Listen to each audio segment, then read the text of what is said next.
بسم الله الرحمن الرحيم. الرحمن علم القرآن، خلق الإنسان علمه البيان. الشمس والقمر بحسبان، والنجم والشجر يسجدان. والسماء رفعها ووضع الميزان ألا تطغوا في الميزان وأقيموا الوزن بالقسط ولا تخسروا الميزان. والأرض وضعها للأنام فيها فاكهة والنخل ذات الأكمام والحب ذو العصف والريحان. فبأي آلاء ربكما تكذبان؟ خلق الإنسان من صلصال كالفخار، وخلق الجان من مارج من نار. فبأي آلاء ربكما تكذبان؟ رب المشرقين ورب المغربين. فبأي آلاء ربكما تكذبان؟ مرج البحرين يلتقيان، بينهما برزخ لا يبغيان. فبأي آلاء ربكما تكذبان؟ يخرج منهما اللؤلؤ والمرجان. فبأي آلاء ربكما تكذبان؟ وله الجوار المنشآت في البحر كالأعلام. فبأي آلاء ربكما تكذبان؟ كل من عليها فان، كل من عليها فان، ويبقى وجه ربك ذو الجلال والإكرام. فبأي آلاء ربكما تكذبان؟ يسأله من في السماوات والأرض كل يوم هو في شأن. فبأي آلاء ربكما تكذبان؟ سنفرغ لكم أيها الثقلان. فبأي آلاء ربكما تكذبان؟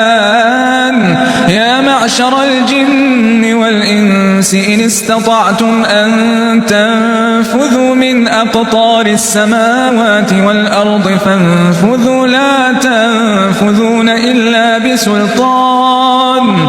فبأي آلاء ربكما تكذبان؟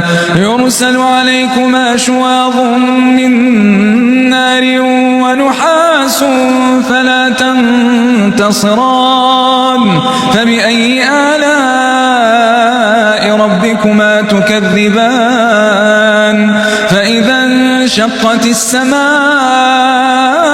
فكانت وردة كالدهان. فبأي آلاء ربكما تكذبان؟ فيومئذ لا يسأل عن ذنبه إنس ولا جان. فبأي آلاء ربكما تكذبان؟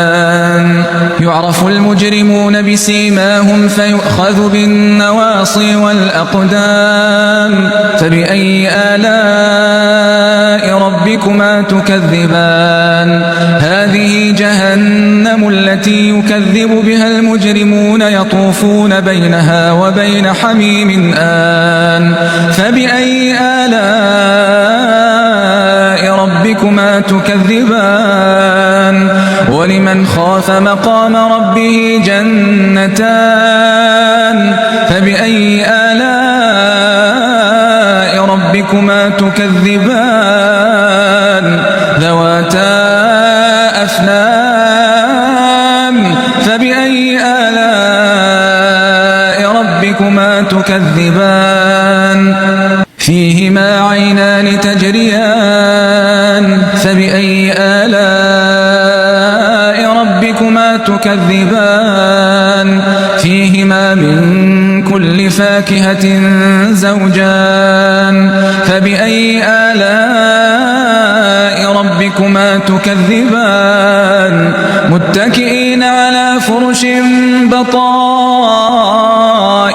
من استبرق وجنى الجنتين دان فبأي آلاء ربكما تكذبان فيهن قاصرات الطرف لم يطمثهن إنس قبلهم ولا جان فبأي آلاء ربكما تكذبان كأنهن الياقوت والمرجان فبأي آلاء ربكما تكذبان هل جزاء الإحسان إلا الإحسان